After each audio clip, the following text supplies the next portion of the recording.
தமிழ் சினிமாவில் அரசியல் பேசும் கேங்ஸ்டர் சினிமாக்களில் வெற்றிமாறனின் வடசென்னைக்கு தனி இடம் உண்டு. ஒரு ராவான ரசனையான கேங்ஸ்டர் படமாக பெயர் வாங்கின படம் வடசென்னை.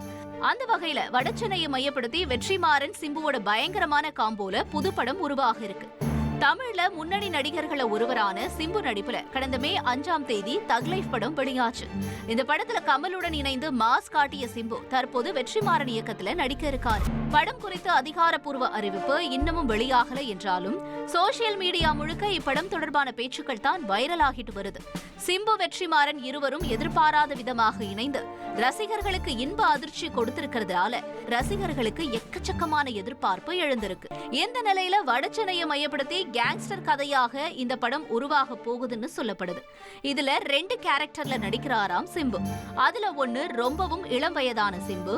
அது மட்டும் இல்லாம வெற்றிமாறனிடம் சிம்பு எந்த மாதிரியான கதையை எழுதினாலும் நடித்து கொடுக்கறதா ஒப்புக்கொண்டிருக்காராம்.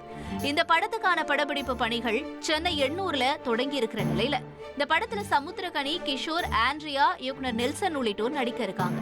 அதே போல இந்த படத்துல குட் நைட், லவ்வர், குடும்பஸ்தன் படங்கள்ல நடிச்ச மணிகண்டன் இணையறதாகவும் தகவல் வெளியாகி இருக்கு. மேலும் படத்தோட அறிவிப்பு வீடியோ இந்த மாத இறுதியில வெளியாகும்னு சொல்லப்படுது. இதனால படு குஷியாக இருக்க ரசிகர்கள் சிம்புவோட கேரக்டரை தெரிஞ்சுக்க ரொம்ப ஆவலா காத்துக்கிட்டு இருக்காங்க. சினிமா உலகை ஃப்ரேம் பை ஃப்ரேம் படம் பிடித்து காட்டும் தந்தி சினிமா சேனலை இப்போவே சப்ஸ்கிரைப் பண்ணுங்க.